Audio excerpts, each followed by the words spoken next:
Alors la semaine de la comptabilité, c'est l'aboutissement du projet Esprit d'entreprendre que nous menons avec les étudiants de deuxième année du bachelier en comptabilité depuis septembre, où ils sont donc amenés à premièrement définir une idée, la transformer en projet par le biais d'une étude de marché, vérifier la viabilité financière à travers la réalisation d'un plan financier.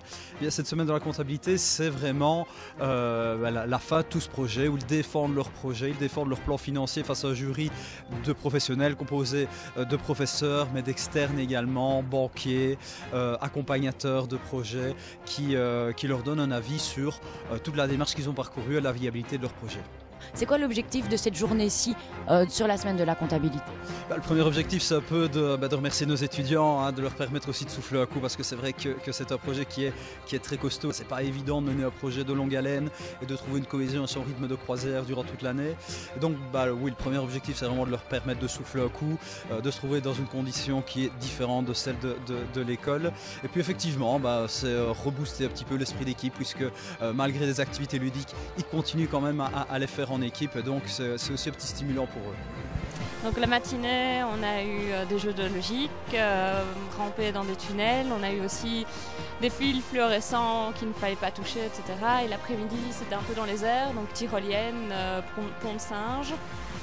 Et alors aussi des petits tunnels préfabriqués comme ça, qui étaient très exigus, difficiles à franchir vraiment, très physiques.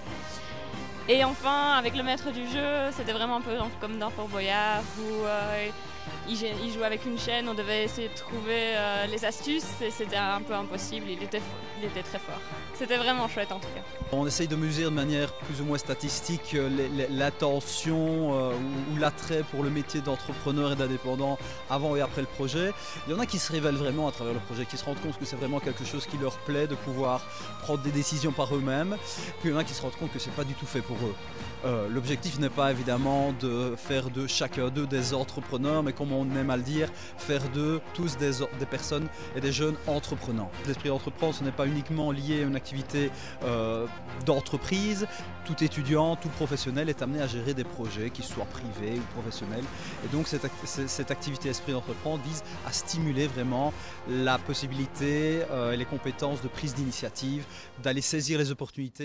Donc la foire au projet que nous réalisons au sein de Elmos Anne-Marie Campus Guillemins, ils vont avoir l'occasion de présenter leur projet et de créer un vrai stand comme ce serait le cas lors d'une foire commerciale et accueillir non seulement les étudiants, les professeurs de Sainte-Marie, mais également énormément d'extérieurs qui sont invités. Et mon projet, c'est une plieuse de feuilles, donc on est le groupe Easy Folding.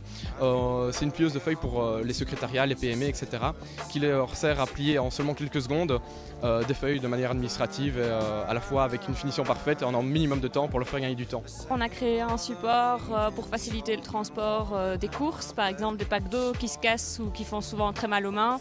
On a créé un support pour les emballer et avec une poignée en mousse qui permet de ne plus avoir de douleur, mais aussi de transporter des boîtes par exemple qui n'ont pas de prise en main sur les côtés ou des anses qui font généralement très mal aussi. Ça va de la garderie à des produits qui sont parfois tout à fait inventés, des écouteurs sans fil, enfin ça va vraiment dans beaucoup de directions. L'objectif pédagogique, c'est de leur montrer qu'il y a d'autres façons d'apprendre que de venir s'asseoir, d'écouter un professeur, de lire un syllabus, l'étudier et de le réciter à l'examen.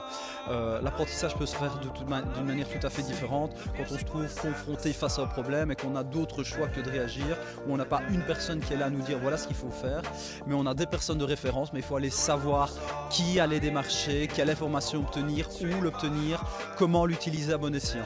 Bien, on fait tout. Cette année, on a dû trouver toute l'idée. Donc ça soit vraiment la base de l'idée jusqu'à l'évolution du projet, donc c'est-à-dire l'étude marketing, l'étude qualitative, quantitative et le plan financier, le fameux plan financier, pas évident du tout. Le plan financier représente vraiment une tâche très importante, que ce soit dans la recherche d'éléments, d'aller voir des courtiers, d'aller voir des professionnels, de leur demander des conseils et finalement de voir si on a eu beaucoup de fautes, comment on peut les corriger, ça nous apprend vraiment à construire quelque chose. Professionnellement, ça met un petit peu nos cours en pratique, donc ça c'était vraiment chouette. Maintenant, ça nous forçait à aller vers les autres. Parfois, on n'avait pas envie de faire certaines démarches, on n'avait pas envie d'envoyer des mails ou de téléphoner à telle entreprise ou tel fournisseur, etc. Et on était un peu obligés. Donc, oui, ça nous a forcé à aller vers les entreprises, à aller vers des personnes qui travaillent déjà depuis des années et leur demander conseil. Donc, c'était vraiment s'ouvrir au monde de l'entreprise.